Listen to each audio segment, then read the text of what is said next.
The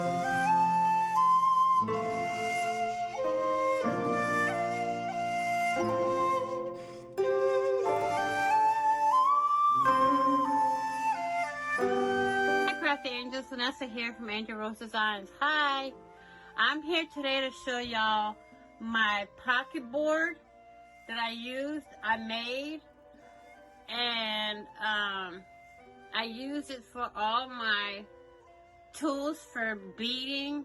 I use it for different tools, not only beading. I have my beading tools there. I have, you see my brayer right there, and then I have a bead measurer right there, a pokey tool up there. This is a tool to make the eye pins. Then I have all these here are beading, my beading tools. And I have a little snipper, and here's another tool I have to do crimping,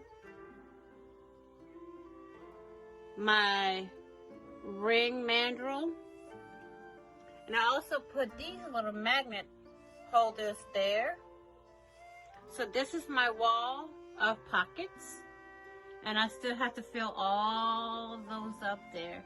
And it's very easy to make. If you would like to see a video on it, let me know, and I'll be happy to do one. That is all for now. Please like, share, and comment. And if you haven't already, what are you waiting for? Hit that big red subscribe button down below and subscribe. And I will see, be kind, be loving, be safe, and I will see you all on the next video. And on the flip side, bye for now, everyone.